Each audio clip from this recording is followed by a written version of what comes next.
妈，这快到我姐家了，一会儿你问她要钱，我不好意思要。儿子，你呀就放心吧，有我在，知道吗？行，妈，我知道了。走。快点儿，妈。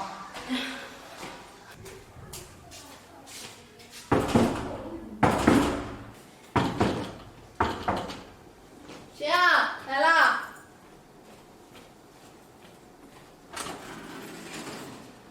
妈，小罗。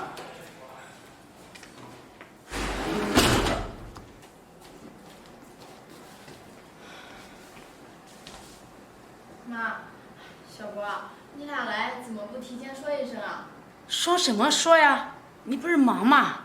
我呀不想打扰你。妈，这沙发真软和。就是，你看咱们家那什么沙发呀？妈，这你俩这趟来是不是有什么事啊？闺女，我这次来啊，就跟你明说吧，我有事儿跟你说。妈，什么事儿？你说。你看你弟弟呀，也老大不小了，跟他那同龄人啊，人的小孩啊，都打酱油了。你弟弟呢，到现在连个对象都没有。我这次来啊，就想给你借点钱，在城里啊，给你弟弟买套房子。买房？妈，那需要多少钱啊？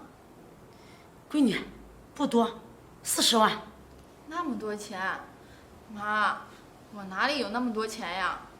燕子，你说的什么话呀？他可是你亲弟弟呀。对呀，姐，你不能不帮我呀。妈，这小博是我的亲弟弟，不错，可是我帮他总得有个头吧？你说那么多年，他连个正经的工作都没有，我这帮到他什么时候算是个头啊？呀，你这话怎么说的？要不是我生了你，你能在城里过上好生活吗？能嫁这么好的老公吗？妈，既然你话说到这个份上，那我也跟你说道说道。这去年小博买车的时候，你哭着喊着来找我，我是不是二话没说就给他拿了20万？你现在买房你又来找我，妈，我家的钱也不是大风刮来的。你说什么呢？你们家奥迪他能挣钱？妈，奥迪是能挣钱，可是他也是从辛辛苦苦一步一步的攒来那么多钱。小博呢，他今年都20多岁了，妈，你要惯到他什么时候呀？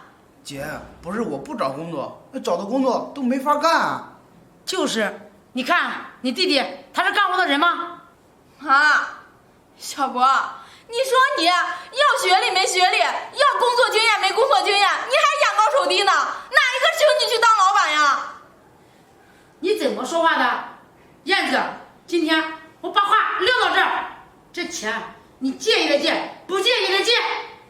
妈，那我也把话说到前面，我管到他一时，管不了他一世，这个钱我不借。哟，这有钱说话就不一样。你现在翅膀硬了，敢给我犟嘴了是吧？妈，这我也是你的女儿，你为什么眼里心里永远只有你的儿子？这当年上学的时候，我的学费都是我自己挣的，他倒好，上大学的时候拿不起学费，让我去打工，寄钱给他。妈，他大学毕业以后好几年没有工作，那时候他又来找我借钱，这前前后后也总有2、3万吧。妈，手心手背都是肉，你为什么总是区别对待呢？你们两个当然不一样了，他是儿子，你是闺女，这儿子以后我还指望他给我养老呢，你呢嫁出去了，我还能指望你啊？再说了，我年龄大了，不能挣钱了，你是他姐，你不管他谁管他呀？对呀，姐，我姐夫能挣钱，你这不管我，我这媳妇儿娶不上怎么办啊？就是，你弟弟啊，要是娶不上媳妇儿，我这老脸往哪搁呀？妈，小博，今天你们就是说出花来，我也不会拿钱给你们的。燕子，我今天最后再问你一次，这钱是给还是不给？妈，我都说了，要钱没有。什么？我叫你没有？妈，你干嘛呢？你说干嘛呢？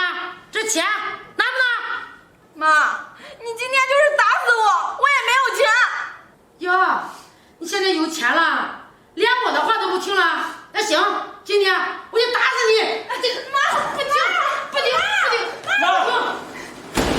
干嘛呢？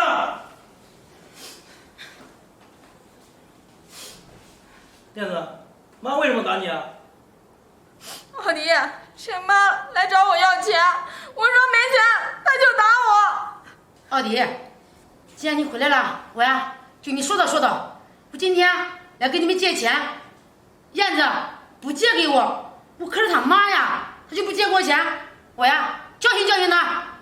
姐夫，我们今天来就是找我姐借钱买房子，你说这不借我钱，我怎么买房子呀？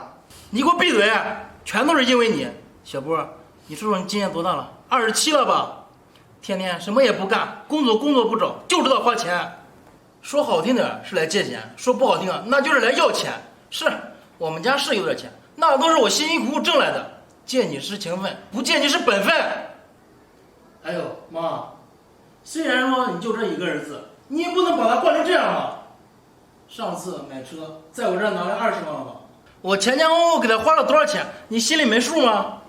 妈，您就这一个儿子，你能把他惯上天吗？是我们能帮他，能帮他1次2次，我们能帮他一辈子吗？妈，你也不想想，他一事无成，有一天您不在了，我们能养他一辈子吗？小波，你姐夫说的对，你看你也老大不小了，不能整天在家游手好闲呀。以后你再这样怎么办呀？你呀应该出去好好找个工作干干。妈，不是我不找，现在工作那么难找，我去哪找啊？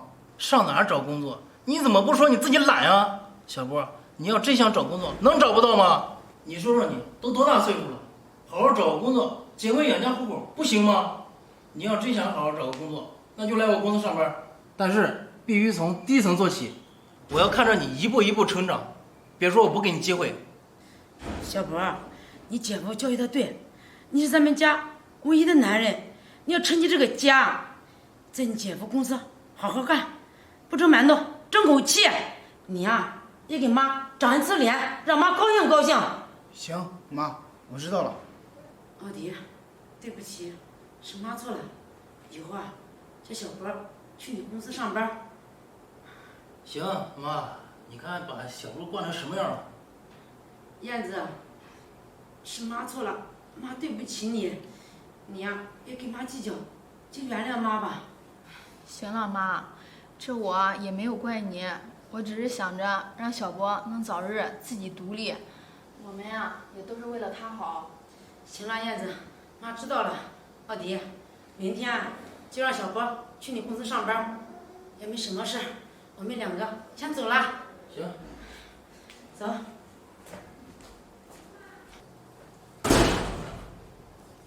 行了，燕子，你也别生气了，妈也知道她自己错了，小波也知道自己做的事也不对。我知道了，奥迪，这今天啊，幸亏你回来的及时，要不然我都不知道该怎么面对他们。行了，别说了，走吧，咱们出去吃过饭去。